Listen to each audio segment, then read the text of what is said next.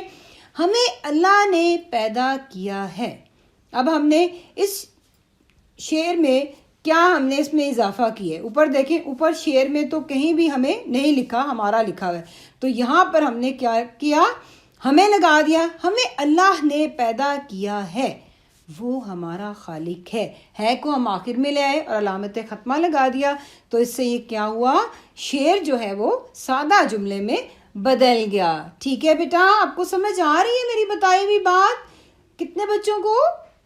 شاباش، بہت اچھا، زبردست۔ جی بیٹا مجھے امید ہے کہ میں نے جو آپ کو نثر نویسی سے متعلق جو اصول آپ کو سمجھائے ہیں، بتائے ہیں، وہ یقیناً آپ کو آ گئے ہوں گے۔ بیٹا اب ہم نظم شکر تیرا خدایا سے پہلے 4 اشعار کی نثر لکھیں گے، ٹھیک ہے، پہلے 4 اشعار کی نثر لکھیں گے، اور آپ نے بہت دھیان سے یہ کام کرنا ہے۔ آپ لوگ اپنی اردو کی کاپیاں نکالیں، کاپیاں نکال کر اس کے اوپر آپ نے خوبصورت سا صاف ستھرا حاشیہ لگائیں، اس کے اوپر تاریخ اور کام لکھنا ہے اپنے جماعت کا اور نظم کا نام، ٹھیک ہے۔ سب بچوں نے کھول لیا صفحہ کاروان اردو کا، صفحہ نمبر 1۔ جی بیٹا اب میں آپ کو نثر کرواتی ہوں۔ پہلا شعر کون پڑھے گا بیٹا؟ جی ٹھیک ہے۔ یہ دنیا میں جو کچھ نظر آ رہا ہے، یہ دنیا میں جو کچھ نظر آ رہا ہے، خدایا یہ تیرا بنایا ہوا ہے۔ اب اس کی نثر کون کرے گا؟ شروع میں ہم کیا لگائیں گے؟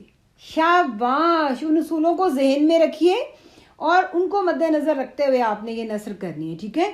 اے اللہ، علامت ندا لگائیں گے، یہ دنیا میں جو کچھ نظر آ رہا ہے یہ تیرا بنایا ہوا ہے۔ اب بیٹا آپ نے یہ دیکھا کہ ہم نے نثر کرتے وقت اس کو سادہ جملے میں بدلتے ہوئے اس کی ترتیب کا بھی خیال رکھے، یعنی ترتیب آپ نے خراب نہیں اس کی کرنی، ترتیب کا بھی۔ اگر آپ ایسے کر دیتے ہیں کہ اے اللہ دنیا میں نظر جو کچھ آ رہا ہے بنایا ہوا ہے تیرا، تو یہ ترتیب غلط ہوگی، ٹھیک ہے۔ اب شعر نمبر 2 کو غور سے دیکھیے۔ زمین آسماں بھی ہے تو نے بنائے، ہمارے لیے 100 طرح سے سجائے۔ اے اللہ کیا کریں گے شروع میں؟ جی بالکل، اے اللہ علامت ندا، زمین آسماں بھی تو نے بنائے ہیں اور ہمارے لیے 100 طرح سے سجائے ہیں، اور آخر میں ہم علامت کیا لگائیں گے؟ ختمہ، شاباش۔ اب شعر نمبر 3 کون پڑھے گا؟ جی پڑھیے، ٹھیک ہے آپ ساتھ ساتھ پڑھیے۔ پہاڑ اور دریا بھی تو نے بنائے، درخت اور پودے بھی تو نے اگائے۔ اے اللہ پہاڑ اور دریا بھی تو نے بنائے ہیں، کس کا اضافہ کیا؟ ہیں کا، ٹھیک ہے، اور درخت اور پودے بھی تو نے اگائے ہیں، آخر میں ہیں لگایا ہے۔ اب اوپر دیکھیں شعر کو غور سے دیکھیں اور نیچے دیکھیں کتنا فرق ہے، ہم نے اس میں کچھ لفظوں کا اضافہ کیا ہے اور کچھ کو آگے پیچھے بھی کیا، اور ترتیب کا بھی ہم نے خیال رکھا ہے نثر کرتے وقت۔ بیٹا آپ شعر نمبر 4 کو غور سے دیکھیے۔ درختوں پہ پھل پھول تو نے لگائے، جو سارے ہمارے بڑے کام آئے۔ اے اللہ درختوں پہ پھل پھول تو نے لگائے ہیں جو سارے ہمارے بڑے کام آئے ہیں، اور علامت ختمہ لگا دیا، تو یہ کیا بن گیا؟ شعر سے سادہ جملہ، کیا بن گیا؟ سادہ جملہ، نثر بن گئی، کیا بن گئی؟ نثر بن گئی۔ بیٹا مجھے امید ہے کہ اب آپ اس کام کو بہت اچھے انداز سے صفائی کا خیال رکھتے ہوئے، خوش خطی کے اصولوں کو مد نظر رکھتے ہوئے اپنا کام بہت اچھا کریں گے. ٹھیک ہے. اب آخر میں بیٹا میں یہ چاہتی ہوں کہ آپ کو نظم میں موجود کچھ مشکل الفاظ جو ہیں ان کی تحریری مشق کروا دوں تاکہ آپ کو نثر لکھتے وقت کسی قسم کا مسئلہ نہ ہو. ٹھیک ہے بیٹا. تو آپ کاپی پینسل ہاتھ میں رکھیے اور جو میں الفاظ سکھا رہی ہوں ان کو بہت دھیان سے بہت توجہ کے ساتھ لکھیے. ٹھیک ہے. پہلا لفظ ہے کچھ. اس میں آپ کیا کرتے ہیں, کش کو جوڑتے نہیں ہیں, اوپر پیش کی علامت بھی لگانی ہے. ٹھیک ہے. اور چے کے نقطے چے پر ہی ہونے چاہیے, ہے کے نیچے نہیں ہونے چاہیے, چے کے نیچے ہونے چاہیے. ٹھیک ہے جی. دوسرا لفظ ہے تیرا. تیرا میں کیا کرتے ہیں بچے, شوشہ بناتے ہیں جو کہ بالکل غلط ہے. ٹھیک ہے. تیرا میں شوشہ نہیں ہوتا. تیسرا لفظ ہے آسماں. آسماں. آسماں میں کیا کرتے ہیں, کتنے شوشے ہوتے ہیں, 2 شوشے اور ایک ضم ہو جاتا ہے. شاباش. اب سجائے کے شوشے بتائے گا کون مجھے آپ میں سے. شاباش. 2 شوشے اور ایک ضم ہو جاتا ہے. اس میں آڑی لکیر بھی بنتی ہے. ٹھیک ہے. پہاڑ. 5واں لفظ ہے پہاڑ. پہاڑ میں ہے کی بناوٹ بیٹا آپ نے بہت دھیان سے بنانی ہے اور ڑے کو آپ نے دال نہیں بنانا. ٹھیک ہے. اس کے علاوہ چھٹا لفظ ہے آخری لگائے. لگائے میں کیا غلطی کرتے ہیں آپ لوگ, لام کو بڑا نہیں بناتے اور کش گاف کے کش کو جوڑتے نہیں ہیں, جس کی وجہ سے وہ لفظ بالکل واضح نظر نہیں آتا. تو بیٹا یہ جو میں نے آپ کو چند لفظ سکھائے ہیں اس کی آپ نے گھر پر آپ نے رف کاپی پر بار بار مشق کرنی ہے تاکہ یہ الفاظ آپ کو بہت اچھے طرح سے آ جائیں, اور بار بار کی مشق سے ہی آپ کے کام میں بہتری اور پختگی آ سکتی ہے. ٹھیک ہے بیٹا. اللہ حافظ.